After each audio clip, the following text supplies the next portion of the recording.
to learn some math. Math.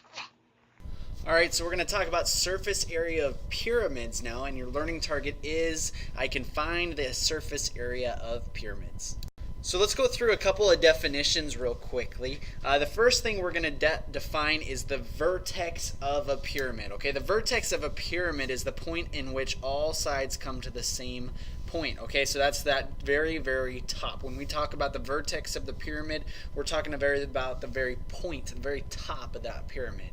The second thing we're going to define is the slant height. The slant height of a regular pyramid is the distance from the midpoint of an edge of the base to the vertex of the pyramid. Okay, so we're talking about midpoint of an edge that is along the base to the very vertex of the pyramid. All right, that is called the slant height. The next thing that we're going to define is the altitude. Okay, the altitude of a pyramid. The altitude of a pyramid is the perpendicular segment of a regular pyramid stretching from the vertex of the pyramid down to the base. Okay, down to that plane of the base. Okay, that's coming right down to the base. That is called the altitude. And then finally, the last thing is that lateral face. The lateral face of a pyramid are all the faces that are not the base. Okay, that's the distance, or that's each one of those sides of the pyramid. Okay. Alright, a couple of formulas real quick. The lateral area of a regular pyramid is equal to 1/2. Lateral area of a pyramid is equal to 1/2 the perimeter. Okay, 1/2 times p of the base, the perimeter of the base, times the slant height, and we call that L, or sometimes it's written with that little cursive L, right? Now the surface area of a regular pyramid is equal to the lateral area. Surface area is equal to the lateral area, which we just said was 1/2 PL, plus the area of the base. Okay, or we could write this instead as just lateral area plus the base area. Now this is a little easier now because we only have one base. We're not having to multiply it by 2. And if you look at this, essentially if we were to map out or make a little net diagram of the sides here, and we laid it out like this, each one of those sides in a regular pyramid is going to be the exact same length, okay? And because we're talking about a square here, we're multiplying that by 4. But essentially, all of those add up to be the perimeter of the entire base. That's why we can use the perimeter here. And in a triangle, we know the area of a triangle is 1/2 times base times height. That's why this formula works.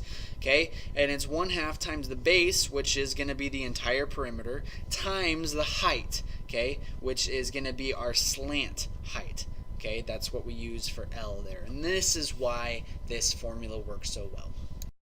So let's take a look at an example. It says to find the lateral area and surface area of each figure and round our answers to the nearest hundredth if necessary. So we're given this shape. This shape is, there's 6 sides along the base. That means it's a hexagon. So we call this shape a hexagonal pyramid. And so we first want to find the lateral area. Okay? And remember, the lateral area is equal to 1/2 times the perimeter times the slant height, okay? Times the slant height. So let's go ahead and fill in this information. We know that the perimeter, one of the sides is 12 inches, and each side is equal. So 12 times 6 is 72. And the slant height is that distance from the vertex all the way down to the midpoint of one of those base edges, and that's 14.4.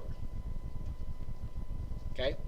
So now, in order to find the lateral area, all we have to do is just multiply 1/2 times 72, which is actually, I'm going to erase that part, is actually 36, and multiply that by 14.4. And this is the moment that I'm going to get my friend out, and I'm just going to say, what's 36 times 14.4? And we get 518.4.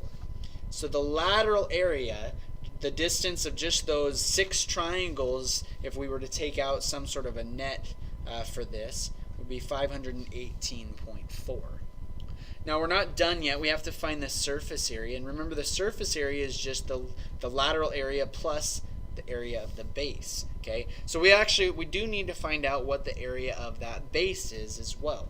Okay, this is a regular polygon. It's a regular hexagon, and so we can use that formula 1/2 times the apothem times the perimeter in order to find out what the area of that polygon actually is. And this isn't going to be too awfully difficult, because we know that the apothem is given to us. It's 10.4. And we know the perimeter, we already found it up here, it's already 72. Okay, so this is just going to be multiplying this out. Again, 1/2 of 72 is just 36. And we're going to multiply that by 10.4 to get our base area. And our base area then is going to be, just multiply 36 times 10.4. We get 374.4. 374.4. Now we can actually plug these two numbers that we just found out into our surface area formula. So we're going to add up 518.4. We're going to add that to 374.4.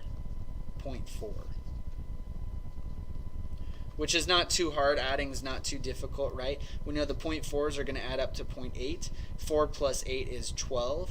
Add the 1. 7 plus 1 is 8, plus the 1 is 9, and 5 plus 3 is 8. So we end up getting 892.8 inches squared. And that is our surface area. Now remember, lateral area is the same type of thing. It's inches squared, but we need to define both of them. Okay, let's move on to example 2.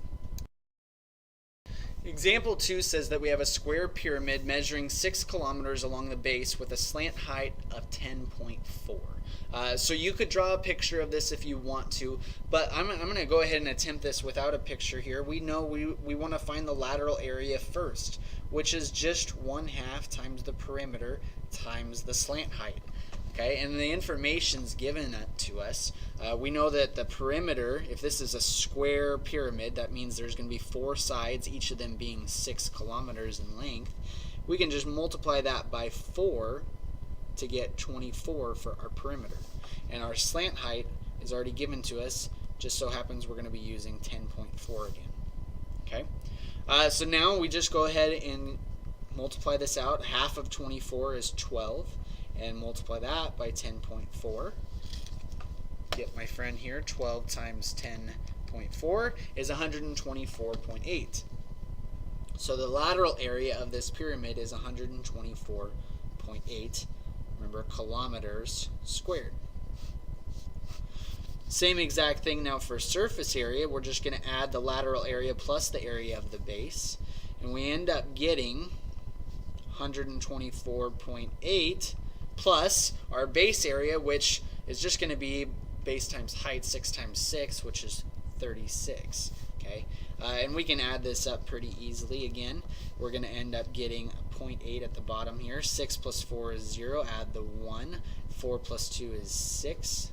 We're going to have 160.8 kilometers squared. That is our surface area, and that's how you find the surface area of pyramids.